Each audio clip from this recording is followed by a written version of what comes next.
Christmas के संदर्भ में यह बहुत सामान्य प्रश्न होता है कि क्या हमारे जीवनों में मसीह का जन्म हुआ है, परंतु इसका वृहद अर्थ क्या है, इस बात की ओर हमारा नजरिया क्या है? क्या हमने इस बात को सोचा है कि हमारी जिंदगियों में मसीह के जन्म होने का क्या अर्थ है? इस अर्थ को स्पष्ट करने के लिए कि मेरे और आपके मन में किसी भी प्रकार की शंका ना रहे, हम आज कुछ बहुत महत्वपूर्ण बातों पर चर्चा करेंगे। क्रिसमस को मनाते हुए क्रिसमस के इस उत्साहपूर्ण वातावरण में इस बात पर ध्यान करेंगे और निश्चित कर लेंगे कि प्रभु यीशु मसीह का जन्म हमारे जीवनों में, हमारे दिलों में हुआ है कि नहीं हुआ। मत्ती रचित सुसमाचार के 2 अध्याय की 4 आयत में हेरोदेस राजा याजकों एवं शास्त्रियों से प्रश्न करता है, मसीह का जन्म कहाँ होना चाहिए? यह बहुत अहम प्रश्न है। आज सैकड़ों शताब्दियां बीत जाने के बाद जब मसीह कहलाने वाले लोग यीशु मसीह के जन्मोत्सव को बड़े जश्न और उत्साह के साथ मनाते हैं, तब यह प्रश्न और भी सामयिक हो जाता है कि हमारे जीवनों में तथा हमारे परिवारों में यीशु का जन्म हुआ है कि नहीं। यीशु का जन्म कहाँ हुआ होगा, कहाँ हुआ है, यह प्रश्न हेरोदेस की ओर से आता है, पर हमारे लिए यह प्रश्न बहुत प्रमुख है आज के संदर्भ में। प्रभु यीशु मसीह ज्योति बनकर इस संसार में आया, उसने ज्योति की गवाही दी। यह त्रासदी की बात रही कि मनुष्यों ने ज्योति की अपेक्षा अंधकार को अधिक प्रिय जाना, क्योंकि अंधकार जो था वो सांसारिकता से भरा हुआ है, सांसारिक प्रलोभनों में भरा हुआ है। वचन में प्रभु यीशु मसीह तथा उसकी शिक्षाओं को ज्योति और शैतान को पाप और बुराइयों का अंधकार कहा गया है। साथ ही यह भी कहा गया है कि उठ प्रकाशमान हो, क्योंकि तेरा प्रकाश आ गया है और यहोवा का तेज तुझ पर उदय हुआ है। सारे संसार में शैतान ने विभिन्न प्रकार से अंधकार फैलाकर रखा है। कहीं रूढ़िवाद है, कहीं परंपराएं हैं जो कि झूठी हैं, आधारहीन हैं, कहीं खोखले रीति रिवाज हैं, कहीं सामाजिक कुरीतियां हैं, कहीं धार्मिक आडंबर हैं, कहीं टोटकों टोनों की बातें हैं, कहीं अंधविश्वास की बातें हैं। इन सब बातों के द्वारा शैतान ने संसार में अंधकार फैलाया है। प्रभु यीशु मसीह ने इस दुनिया में आकर स्वयं अंधकार को अपनी ज्योति के द्वारा प्रकट किया। उसने बताया कि ज्योति का फल सब प्रकार की भलाई, धार्मिकता और सत्य है। मार्ग, सत्य और जीवन उसमें है। उसके बिना मनुष्य की नियति इस संसार के अंधकार अर्थात पापों के अंधकार में भटकते रहना है और इस संसार के पार अनंत विनाश, नरक के घोर अंधकार में अनंत दंड के लिए भटकना हो। आज यहां तक कि कई लोग जो मसीह होने का दावा करते हैं, कई लोग जो ऐसी संस्थाएं और संगठन भी चलाते हैं जो कि मसीही होने का दावा करती हैं, उनमें भी ये अंधकार भर गया है और प्रभु यीशु मसीह की ज्योति धूमिल होती हुई दिखाई देती है। प्रभु यीशु मसीह का आदेश है कि तुम जगत की ज्योति हो, तुम्हारा उजाला मनुष्यों के सामने इस प्रकार चमके कि वे तुम्हारे भले कार्यों को देखकर तुम्हारे पिता की जो स्वर्ग में है महिमा करें। इसलिए आवश्यक है कि हम जान लें कि मसीह का जन्म क्या हमारे जीवनों में हुआ है और जीवनों के किन किन आयामों में हुआ है, या ऐसे क्षेत्र अभी भी हैं जिनमें अंधकार छाया हुआ है। हमारे जीवनों में हर क्षेत्र में व्याप्त अंधकार पूरी रीति से इस क्रिसमस में दूर हो सके, यही हमारी प्रार्थना है, जिससे हमारा यह मसीह का जन्मोत्सव मनाना सार्थक हो सके और अनंत आशीष का कारण ठहरे। हम अपने मूल प्रश्न पर विचार करें कि मसीह का जन्म कहाँ होना चाहिए। कुछ बातों की ओर हम देखेंगे। मसीह का जन्म हमारे हृदय में होना चाहिए। हम स्वयं को मसीह तो कहते हैं, परंतु क्या हमारे जीवन में, हमारे हृदय में मसीह की प्राथमिकता है? यदि उसका जन्म हमारे दिल में हुआ है तो वहाँ प्रेम होना चाहिए, क्षमा होना चाहिए, शांति होना चाहिए, आनंद होना चाहिए, धीरज होना चाहिए, कृपा और भलाई होना चाहिए। यदि हमारे हृदय में आज भी घमंड है, अहंकार है, स्वार्थ है, जलन भाव है, डाह है, निंदा है, प्रतिशोध की भावना है, दुष्टता की युक्तियों से हम भरे हुए हैं, तो वास्तव में मसीह का जन्म हमारे हृदयों में नहीं हुआ। इसलिए हमको देखना है कि कहीं हमारी गवाही धूमिल तो नहीं हो गई और हम आत्म केंद्रित होकर संसार के अंधकार में तो आज भी नहीं फंसे हुए हैं और संसार के मापदंडों के अनुसार तो नहीं जी रहे हैं। दूसरी बात, मसीह का जन्म हमारी देह में होना चाहिए। हमारी देह को पवित्र आत्मा का मंदिर कहा गया है। परमेश्वर के वचन में, प्रभु यीशु मसीह के उद्बोधन में हमारी देह पवित्र आत्मा का मंदिर है। यह मंदिर जब तक पवित्र और साफ नहीं होगा तब तक परमेश्वर का निवास इसमें नहीं होगा।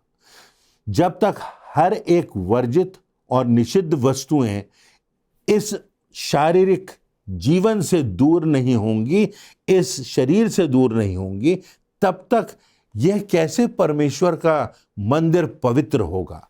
हम स्वयं जांच कर देखें कि क्या हमारे शरीर में अभी भी दुष्कामना है, दुर्वासना है, व्यभिचार है, लोभ है, लालच है। इन सब बातों से यदि हमारी मानसिकता प्रभावित है, हमारा शरीर और हमारा व्यवहार प्रभावित है, तो हमारी देह में यीशु का जन्म नहीं हुआ है। तीसरी बात, हमारी वाणी में प्रभु का जन्म होना चाहिए। मसीहियों की वाणी, जो अपने आप को मसीह होने का दावा करते हैं, क्या हमारी वाणी पर हमारा नियंत्रण है? इसके बिना हमारी भक्ति व्यर्थ है।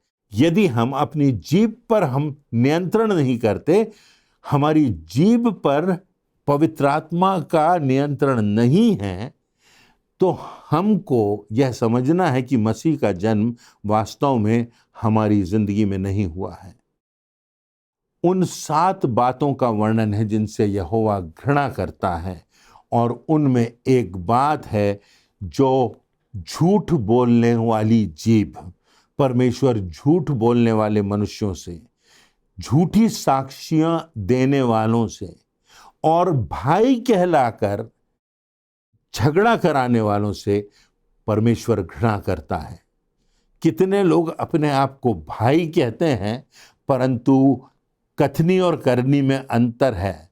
भाई तो कह रहे हैं, हो सकता है संबंधों में भी भाई हों, परंतु उनके मन में घृणा और जलन और कपट भरा हुआ है। उनकी वाणी में अपने भाई के प्रति भी अपशब्द निकलते हैं। तो हमको फिर से अपनी वाणी की जांच करना है, स्वयं जांच कर देखना है कि कहीं हम संसार के व्यर्थ बकवादों में, मूर्खता और अज्ञानता के विवादों में, दुष्टता में, छल कपट की बातों में, षड्यंत्र रचने वाली बातों में, बुराई करने वाली बातों में, अपशब्द कहने वाले जीवन में, इन सब बातों में तो हम नहीं पड़े हैं। इन सब बातों के आदी तो हम नहीं हो गए हैं। हमारी वाणी से सुनने वालों के जीवन क्या आशीषित हो रहे हैं, अनुग्रहित हो रहे हैं, प्रोत्साहित हो रहे हैं? हमारी वाणी से सुनने वालों के जीवन में निराशा दूर हो रही है?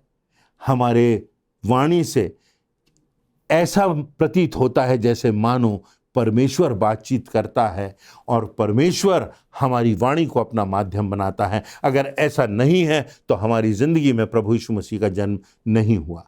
चौथी बात, हमारे आचरण में, हमारे व्यवहार में, जो अपने आप को मसीह कहता है और उसके जीवन में मसीह की शोभा प्रकट नहीं होती, मसीह का तेज, उसकी गवाही प्रकट नहीं होती, तो फिर हमको एक बार अपने जीवन को देखना है। लिखा हुआ है, इसी से परमेश्वर के संतान और शैतान के संतान जाने जाते हैं। लोग जो कोई धार्मिकता पर आचरण नहीं करता वह परमेश्वर की ओर से नहीं, और वह भी जो अपने भाई से प्रेम नहीं करता। स्वयं जांचें कि अपने आचरण से कहीं हम मसीह के क्रूस के शत्रु तो नहीं, कहीं हम अपनी निर्लज्जता की बातों पर घमंड तो नहीं करते, कहीं हमारा आचरण, हमारा व्यवहार परमेश्वर के मूल्यों से प्रभावित है, हमारे व्यवहार से वो प्रकट हो रहे हैं कि नहीं, या हम सांसारिकता के मूल्यों और मापदंडों पर चल रहे हैं। इन बातों को हमें देखना है। मसीह का जन्म, पांचवी बात, हमारे कार्यों में हुआ है कि नहीं। हमारे कार्य क्या हमारे मसीह पर विश्वास की गवाही देते हैं? हमारे जो कार्य हैं क्या इस बात की गवाही देते हैं कि हम परमेश्वर के लोग हैं, हम परमेश्वर के रास्ते पर चल रहे हैं? हमारे जीवन में प्रभु यीशु मसीह के रक्त की छाप लगी है कि नहीं? हमारे भले कार्यों से परमेश्वर की महिमा होना चाहिए। हमारे कार्यों से परमेश्वर का प्रेम, परमेश्वर की विश्वास योग्यता, परमेश्वर के प्रति समर्पण दिखाई देना चाहिए। हमको अपने कार्य लगन से, परिश्रम से, कर्मठता से, ईमानदारी से और यहाँ तक कि अपेक्षा से कहीं अधिक बढ़ करके करना है, जिससे हमारे जीवन से प्रभु यीशु मसीह की चमक दिखाई दे, उसकी शोभा दिखाई दे, उसका प्रेम दिखाई दे, उसकी विनम्रता दिखाई दे, उसका स्वरूप, उसका प्रतिरूप दिखाई दे। स्वयं जांच कर देखें कि क्या मैं और आप परमेश्वर के वचन के अनुसार कार्य कर रहे हैं, या हम शैतान के उपकरण बन गए हैं और परमेश्वर की योजना में बाधक बन रहे हैं। ऐसा तो नहीं कि कहीं हमारे जीवन में सुस्ती ने, आलस्य ने, अकर्मण्यता ने, फलहीनता ने, बहानेबाजी ने स्थान ले लिया है और हम इन सब बातों में फंस गए हैं और समर्पण से, सच्चाई से, परिश्रम से प्रभु यीशु मसीह के लिए कार्य करने में आगे बढ़ते जाते हैं या नहीं। आज हमें अपने जीवनों में मसीह के जन्म से संबंधित इन बातों को देखना है।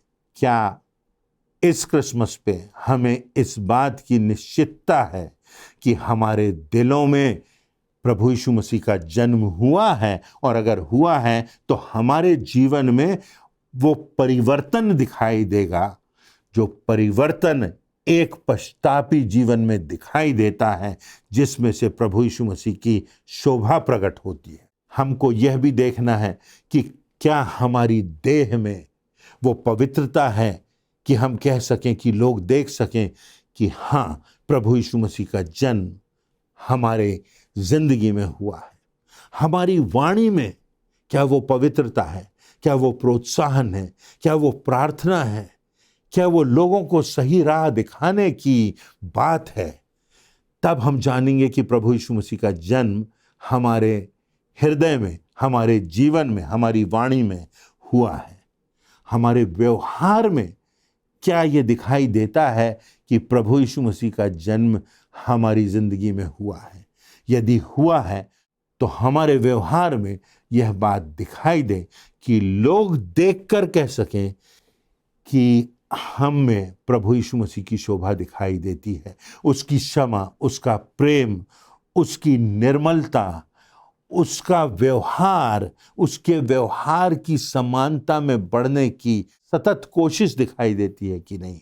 और क्या हमारे कार्यों में प्रभु यीशु मसीह की गवाही होती है कि नहीं, कि हम लोगों को उठाने में, निर्बलों को सामर्थ देने में, टूटे हुओं को जोड़ने में, निराशों को आशा देने में, भटके हुओं को मार्ग दिखाने में, सत्यता के रास्ते पर लाने में, परमेश्वर के मार्ग पर आगे बढ़ाने में, अनंत जीवन को प्राप्त करने के लिए हमारी बातों में, क्या इन बातों में, क्या इन कार्यों में, क्या इस आचरण में, क्या वास्तव में मसीह का जन्म हुआ है? तभी तो क्रिसमस की सार्थकता है। आज क्रिसमस हम मना रहे हैं, जो कि अच्छी बात है, जो खुशी की बात है, जो प्रेरणा की बात है। पर यह क्रिसमस हमको अवसर दे रहा है कि हम देख लें कि इस संसार में तो प्रभु का जन्म हुआ है, बैतलहम की चरनी में तो प्रभु का जन्म हुआ है, इतिहास में तो प्रभु का जन्म हुआ है। इस संसार को परिवर्तित करने के लिए परमेश्वर ने अपने पुत्र को बैतलहम की चरनी में तो भेज दिया है, पर क्या हमारे हृदय में, हमारी देह में, हमारी वाणी में, हमारे आचरण में, हमारे कार्यों में प्रभु का जन्म हुआ है कि नहीं? यदि नहीं हुआ तो आज भी अवसर है, आज भी मौका है। क्रिसमस में हम परमेश्वर के चेहरे में मुस्कान ला सकते हैं कि वास्तव में हमारे जिंदगी में उस प्रभु की शोभा दिखाई देती है, उसके कार्य दिखाई देते हैं जिनसे परमेश्वर प्रसन्न होता है, और लोग कह सकते हैं कि ये परमेश्वर के लोग हैं, इनमें परमेश्वर का प्रकाश झलकता है, क्योंकि इनके जीवन में यीशु का जन्म हुआ है। परमेश्वर इन वचनों से हमें प्रेरणा भी दे, चेतावनी भी दे, और नया जीवन जीने के लिए आगे बढ़ाता जाए, प्रोत्साहित करता जाए, और उसके वचन के दर्पण में हम अपने आत्मिक जीवन को देखते हुए स्वर्ग के मार्ग पर आगे बढ़ते जाएं। परमेश्वर इस क्रिसमस पर मेरे और आपके जीवन को वास्तव में सार्थक करे, और हमारे जीवन में क्रिसमस का आनंद परिपूर्ण हो सके, ऐसी मेरी कामना है, ऐसी मेरी प्रार्थना है।